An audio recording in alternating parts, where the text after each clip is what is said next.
Private ইউনিভার্সিটিতে পড়ো? এ মা, তুমি পাবলিকে চান্স পাওনি? আরে আল্লাহ, প্রাইভেট ইউনিভার্সিটি তো টাকা দিয়ে সার্টিফিকেট দেয়। এরা আবার কোনো স্টুডেন্ট হলো নাকি? এদের কোনো যোগ্যতা আছে? প্রাইভেটের স্টুডেন্টরা তো কোনো কিছুই করে না, শুধু আড্ডা দেয়, এরা শুধু নাচ গান করে। প্রাইভেট ইউনিভার্সিটিতে পড়ে, বাবার নিশ্চয়ই অনেক টাকা পয়সা আছে, রং ঢং করে।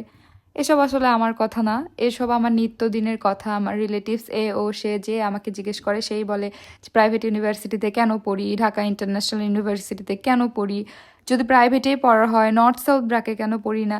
মানে তাদের কোশ্চেনে আমার আর কোথাও যেতে ইচ্ছা করে না। কেন ভাই, পাবলিকে কি সবাই চান্স পায়? আর আমরা প্রাইভেটে যারা স্টুডেন্ট, আমরা কি, আমাদের কি কোনো মেধা নাই? আমাদের কি কোনো কিছু নাই? আমরা কি এমনি এমনি আমাদেরকে মুখ থেকে সার্টিফিকেট দেওয়া হয়? আপনাদের যদি এতই জানার কিউরিসিটি থাকে, আপনারা চাইলে সে অ্যাডমিশন হয়ে যেতে পারেন। এনিওয়ে, আমি লিসা, আমি ঢাকা ইন্টারন্যাশনাল ইউনিভার্সিটিতে এলএলবিতে অ্যাডমিশন হয়েছি অলরেডি। আমি এখন অনার্স সেকেন্ড ইয়ারের স্টুডেন্ট। তো এখন বলি, সবার একটা মেন্টালিটি যে প্রাইভেটে যারা পড়ে তাদের কোনো ব্রেন নাই, তারা এমনি এমনি সার্টিফিকেট পেয়ে যায়। আর যারা পাবলিকে পড়ে শুধু তারাই সব কিছু পড়ে, তারাই বিসিএস ক্যাডার হয়, তারাই সব কিছু হয়, এটিসি এটিসি এটিসি। যাই হোক, আমার ইচ্ছা হয়েছে, আমার ইউনিভার্সিটি আমার অনেক পছন্দের, আমার ক্যাম্পাসও অনেক ভালো লাগে। একটা দিন আমার ক্যাম্পাসে বৃষ্টি পেয়ে আমি একদম মন খুলে ঘোরাঘুরি করছিলাম, বৃষ্টিতে ভেজাভেজি করছিলাম। আমি একদমই রিগ্রেট ফিল করি না কোনো কিছু নিয়ে, যে আমি কেন প্রাইভেট ইউনিভার্সিটিতে পড়ি, কেন ডিআইইউতে পড়ি।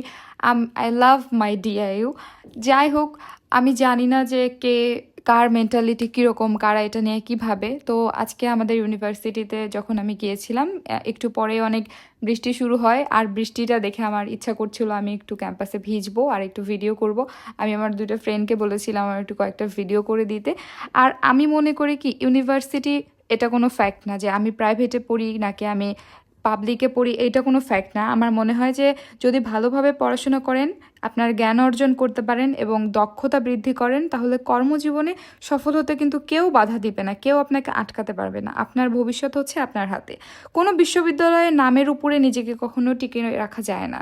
আসলে নিজেদের দক্ষতা, নিজেরা কতটুকু পড়লাম, নিজেরা কি করলাম, নিজেদের অভিজ্ঞতা কতখানি, এটা হচ্ছে মেইন কথা। যাই হোক, অনেক কথা বলে ফেললাম, এরপর আপনারাই বলবেন যে আমি কেন তো জ্ঞান দিচ্ছি। আমার আর কিছু বেশি কিছু বলার নাই। কেমন লাগলো ভিডিওটা অবশ্যই জানাবেন। দেখা হচ্ছে নেক্সট কোনো ভিডিওতে আমার ক্যাম্পাসে। সে পর্যন্ত সবাই সুস্থ থাকবেন, ভালো থাকবেন। Thank you for watching my video and follow my page.